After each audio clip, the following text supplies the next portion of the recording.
we're here at the Beverly Hilton Hotel to sit down with the cast of the Stars Network's new show, Survivor's Remorse. Before we leave, we have to touch on how fabulous you guys look, okay? I need to know, like, what are you doing with your skin, with your hair? Because you go natural. And you rocking the same thing I'm rocking, girl. So please tell me your secrets to beauty.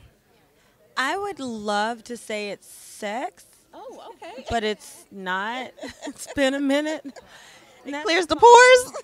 I mean, when I get it. No, it's fine though. I I think, definitely I don't wear makeup a lot, when I have to do events and things like that, sure, but making sure that I eat very healthy and I exercise a lot and making sure I wash my face in the mornings and in the evenings before I go to bed and just, taking the time to really care for your skin. Your skin will show it, That's pretty much mine. And this is a weave. So whoever had it before me, thank you for taking such good care of it because it's cute on me, right? Right? Yes. I'm waiting for the camera guy to knock. Okay, thank you. What about you? Gosh. My skin is a work in progress, but thank you. And like many other women, it's called a good foundation and a good concealer and an amazing makeup artist. Her name is Starlyn. Thank you, Starlyn. And my hair was done by the lovely and beautiful Felicia Leatherwood. Thank you, Felicia. This is just a blowout, and then she did her twisty magic on it, so I love it. Why natural? It started for me as a challenge, I guess, to myself because I had no clue what my natural hair looked like. And I saw a young woman in the streets and I said, oh, I love her hair to my friend. And she was like, oh, your hair can do that. And I said, no, it can't. She said, yes, it can. You just perm your hair. I'm sorry. So it won't right now, but it could. And it really, I know it sounds really ridiculous, but it really made me think, oh, I really do not know what my natural hair looks like. So I challenged myself. So I wore sew-ins for a while to grow out my natural hair. And then I took it out and said, oh, let's see what's underneath there. And I cried because I was not used to it and I did not know what to do with it. And I had to figure it out. So it was very much a journey. It wasn't like, oh, I woke up like this.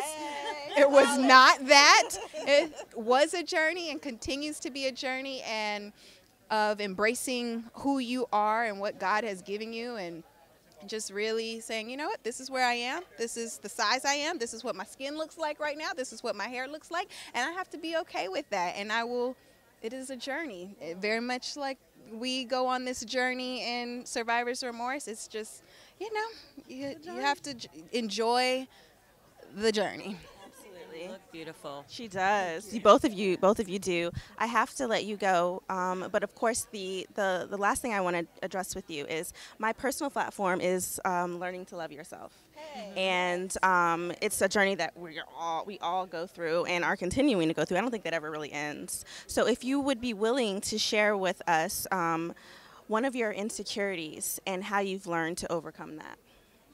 I'll tell you what mine was and is no longer. I mean, today is really not the day that I should be saying it because I am wearing a weave. But one of my insecurities was my hair, and I got over that by shaving it all off. That was my challenge to myself. I shaved my head a little bald because it was. And as soon as I did it, I was like, what did you do?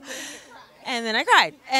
But it started growing back. And then I started seeing my natural hair very much like Tiana's journey. It was the same thing. And now I just see hair as a fun accessory. So, 2 days ago, I was wearing my natural. And I was wearing my natural for a few weeks. And then, all throughout the taping of the first season of Survivor's Remorse, I had a natural. Yes. Yeah. So, I'll go back and forth. And I think at the end of the day, it doesn't really matter what the outside world thinks of you. Learning to love yourself is about being still and being quiet and figuring out first who you are. Because you can't, if you don't know what it is, how do you know how to love it? You know, it's like everyone's hair is different, right? So everyone's hair needs different attention. Some people's hair works better with oily products. Some people's hair works better with creamy products. Once you figure out who you are, then you can figure out how to love yourself. So, and if there are people around you who are hindering you from doing that, they need to go away. Right. Until you figure out who you are and get to a point where you're strong enough to either be able to bring them back in your life and have them not affect you, or be strong enough to say, you know what, I never needed you in the first place. Right. You suck. Yes. Ain't nobody got time for that. Why don't you go fall on a sword? Because you're just mean. Hashtag fall on a sword. All right. What about you? What's the question again? One of your insecurities and how you've learned to love yourself. One of the insecurities. Okay, I think, like Erica said, well, just being in this industry, you look at yourself a lot. So I think, like, and not even in this industry, I have friends who aren't in this industry, and your skin and your weight and your hair, all of that becomes you just put this fine tooth comb and microscope on it, and it becomes heightened beyond necessity. And so I mean, all of those things have at some point been an insecurity for me, and some even now. And it, like I said a few minutes ago, it's just really embracing the journey and being okay with where you are now and saying, you know what, I'm fabulous at this weight, I'm fabulous with this skin. It just is what it is, and I'm going to have to live this truth, and even if I don't believe it at that moment, I will fake it till I make it, okay? So, I mean, yeah, I think it's similar to what a lot of women go through. To compliment you on something, I'm a firm believer that if you love it, so will everybody else. But you have to love it first. Right. Because in this business, we're a lot, we both wore wigs on the show and we were both natural underneath. But, Tiana came in with her natural hair and was like, you want me? This me, boo. And they hired her. But it's because she believed it first. Right. And I think that that's the message out there that, she would be the poster child for young women and men who are sort of struggling with their own identity. You believe it first, and then the world will follow you. Understand what your power is, and then bring people up to your level. Don't stoop to theirs. Thank you, ladies, so much. Thank you. It's really been a pleasure to talk to you, to meet you for the first time. You're incredibly talented, incredibly funny. So we are so excited to see us represented by women like yourselves. Thank you for that. October 4th, Survivor's Remorse on Stars. You will see us and our lovely on-screen family. Yeah.